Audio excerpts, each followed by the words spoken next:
यक्षिणी और आर्यन का रहस्यमयी संबंध। अमावस्या की वह रात उत्तराखंड की पहाड़ियों के बीच बसा देवकुंड गांव दिन में जितना सुंदर लगता था, रात में उतना ही डरावना हो जाता था।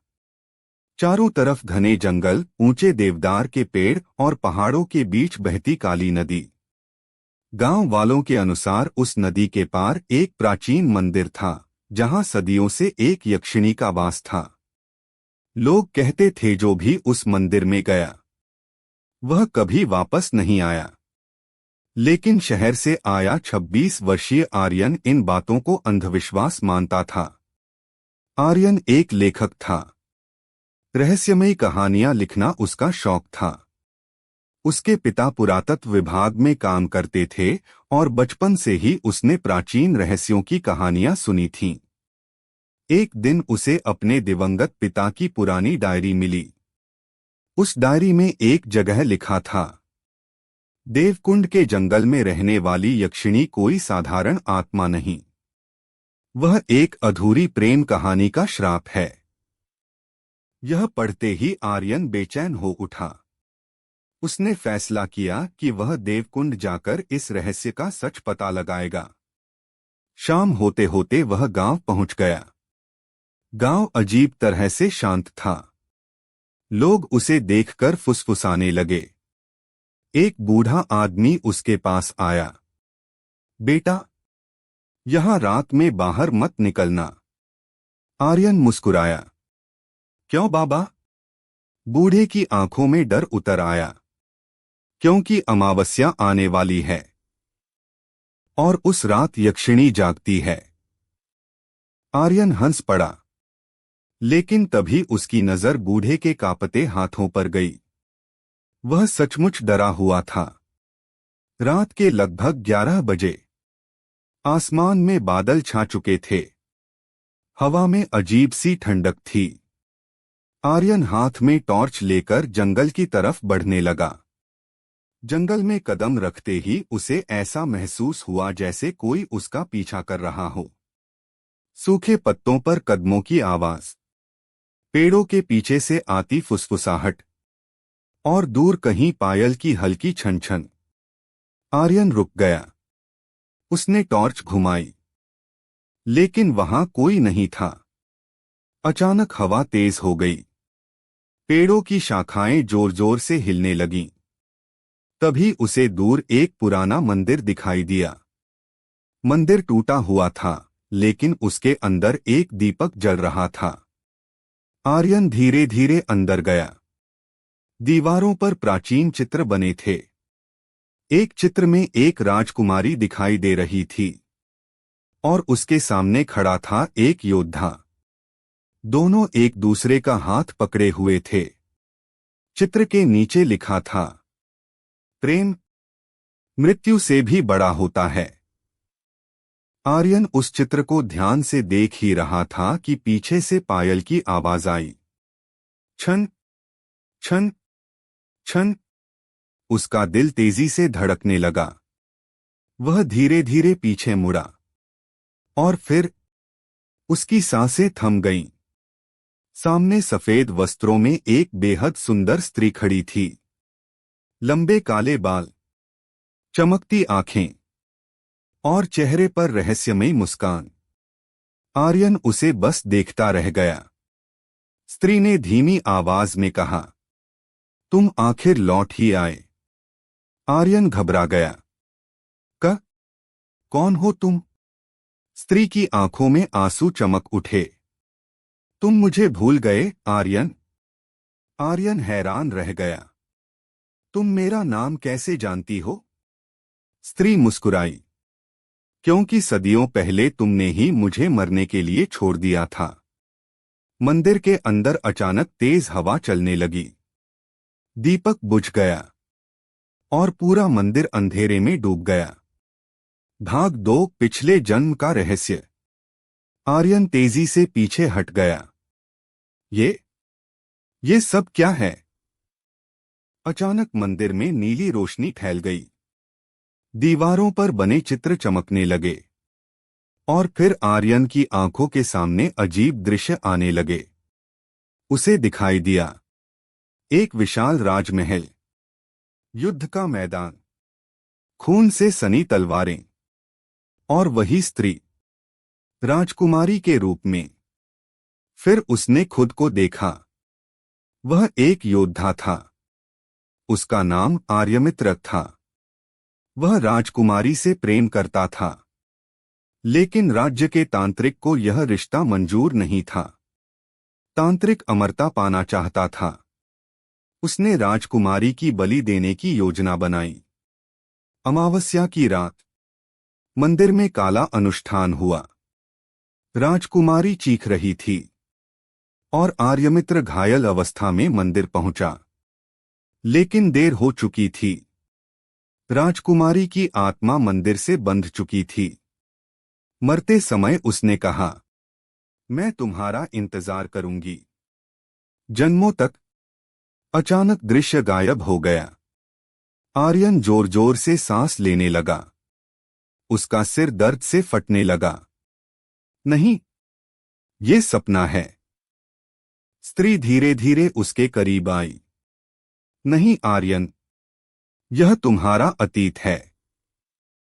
तुम यक्षिणी हो। मैं वही राजकुमारी हूं जिसे श्राप ने यक्षिणी बना दिया। आर्यन की आंखों में डर और हैरानी दोनों थे। लेकिन मैं तो तुम्हें जानता भी नहीं। यक्षिणी मुस्कुराई। दिल हमेशा याद रखता है, चाहे जन्म बदल जाएं। उसी समय मंदिर के बाहर जोरदार गर्जना हुई। धरती कांपने लगी। यक्षिणी का चेहरा डर से बदल गया। वह जाग गया। कौन? तांत्रिक की आत्मा। अचानक मंदिर के दरवाजे अपने आप बंद हो गए। चारों तरफ काला धुआं फैल गया और उस धुएं के बीच एक डरावनी आकृति दिखाई दी।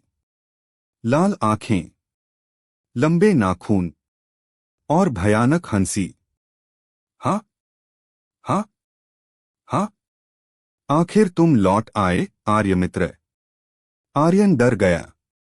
यक्षिणी उसके सामने खड़ी हो गई। आर्यन, भागो।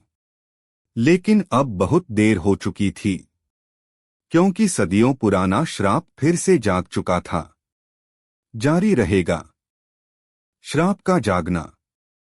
मंदिर के अंदर काला धुआं तेजी से फैलने लगा। आर्यन की सांसें भारी हो गईं।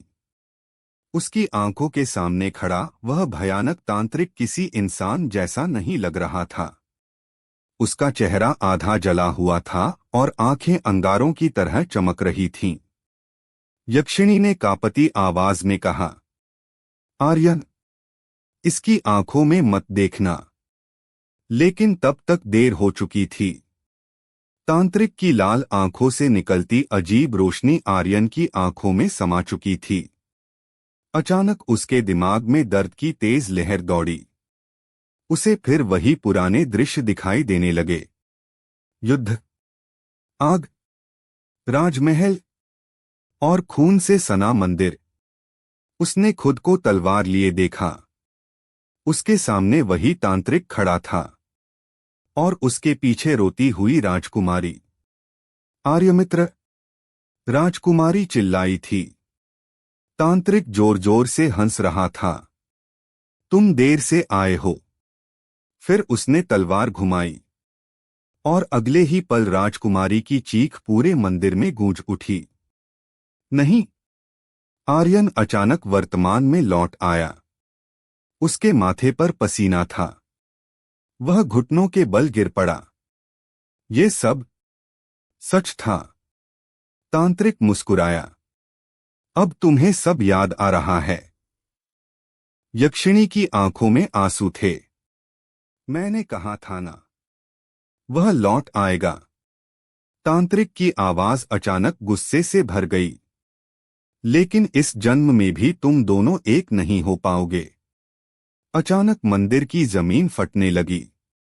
चारों तरफ आग की लपटें उठने लगीं। यक्षिणी ने आर्यन का हाथ पकड़ा। हमें यहां से निकलना होगा।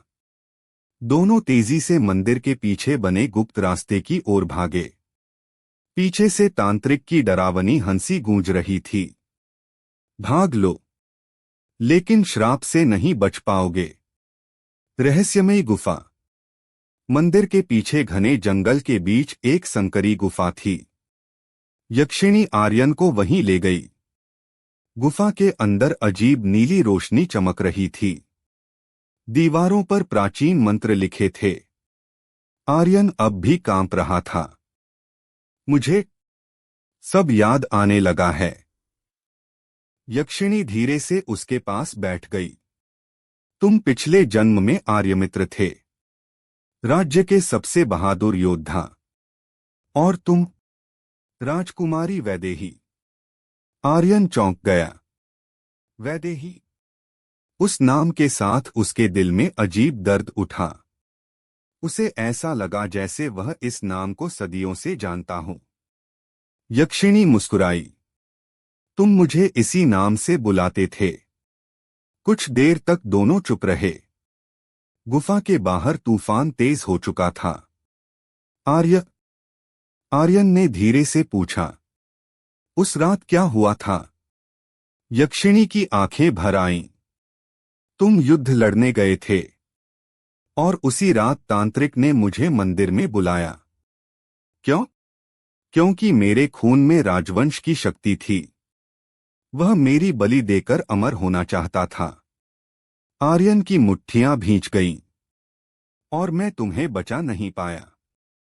नहीं, यक्षिणी बोली, तुम आए थे। आखिरी सांस तक लड़े भी थे। फिर तांत्रिक मरते समय श्राप देकर गया था। कैसा श्राप? यक्षिणी की आवाज भारी हो गई। जब तक प्रेमी जन्म जन्मांतर में मिलकर अपने डर पर जीत हासिल नहीं करेंगे, मेरी आत्मा मुक्त नहीं होगी। अचानक गुफा की दीवारें कांप उठीं। एक तेज आवाज गूंजी, वैदेही। यक्षिणी डर गई। वह यहां भी पहुंच गया। काली परछाई। गुफा के बाहर काला धुआं फैलने लगा। धीरे धीरे तांत्रिक की विशाल परछाई दिखाई देने लगी। उसकी आंखें आग की तरह चमक रही थीं। आर्यन ने पास पड़ी पुरानी तलवार उठा ली। यक्षिणी घबरा गई। नहीं, यह साधारण युद्ध नहीं है। तांत्रिक हंस पड़ा। सदियां बीत गईं, लेकिन तुम अब भी उसे बचाने की कोशिश कर रहे हो। आर्यन गुस्से से चिल्लाया, इस बार मैं हारूंगा नहीं। तांत्रिक ने हाथ उठाया। अचानक गुफा के अंदर तेज हवा चलने लगी। पत्थर टूटने लगे। आर्यन दीवार से जा टकराया। उसके होठों से खून निकल आया। यक्षिणी रो पड़ी। बस करो, तांत्रिक की आवाज गूंजी। अगर इसे बचाना चाहती हो, तो इसकी जान ले लो। आर्यन चौंक गया। क्या? तांत्रिक हंसने लगा। श्राप यही कहता है, तुम दोनों में से एक को मरना होगा। यक्षिणी कांपने लगी। उसकी आंखों में दर्द था, क्योंकि सदियों से हर जन्म में यही हुआ था। जब भी वह और आर्यमित्र मिले, उनमें से किसी एक की मौत हो गई। आर्यन धीरे धीरे उठा। उसने यक्षिणी का हाथ पकड़ा। इस बार ऐसा नहीं होगा। तांत्रिक चीखा, तुम किस्मत नहीं बदल सकते। लेकिन तभी अचानक गुफा की दीवारों पर बने मंत्र चमकने लगे। नीली रोशनी पूरे गुफा में फैल गई। यक्षिणी हैरान रह गई। यह कैसे संभव है? आर्यन के हाथों से भी हल्की रोशनी निकल रही थी। उसे अपने अंदर अजीब शक्ति महसूस हो रही थी, जैसे उसके पिछले जन्म की आत्मा जाग चुकी हो। तांत्रिक पहली बार डर गया। नहीं, यह नहीं हो सकता। आर्यन की आंखों में अब डर था, सिर्फ गुस्सा और प्यार। उसने तलवार उठाई। इस बार कहानी का अंत बदलेगा। गुफा के बाहर बिजली चमकी और अगले ही पल एक भयंकर युद्ध शुरू हो गया। जारी रहेगा।